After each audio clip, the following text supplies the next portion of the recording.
অভিনন্দন মিস্টার সাকিব, আপনার চাকরিটা হয়ে গেছে। স্যার কি বলেন স্যার, আমার সত্যি সত্যি চাকরি হয়ে গেছে? হ্যাঁ, আপনার চাকরিটা হয়ে গেছে। আপনি চাইলে আগামী মাসের 1 তারিখ থেকে জয়েন করতে পারেন। জয়েনিং এর পরে আমরা 3 মাস আপনার থেকে সময় নিব, 3 মাস ইন্টার্নশিপের সময় নিব। আমরা দেখবো আপনাকে, তারপর থেকে আপনার একটা ফিক্সড অ্যামাউন্ট স্যালারি ধরা হবে। আপনার স্যালারি হবে 12,000 টাকা। হ্যাঁ মা, বলো। বাজান, ঈদের তো বেশি দিন নাই, তুই বাড়ি আবি কবে? সমস্যা নেই মা, তুমি কোনো চিন্তা করো না, আমি দেখি তাড়াতাড়ি আসার ট্রাই করতেছি।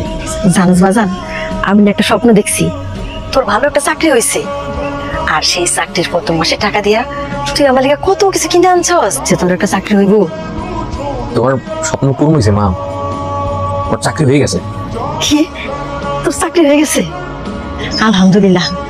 স্যার, আপনার তো চাকরিটা হয় নাই, তাহলে মিথ্যা কথা বলেন কেন? আম্মু তো আপনার বেতনটা রেখে গেছেন। আচ্ছা আপনি বসেন, আমি নিয়ে আসতেছি।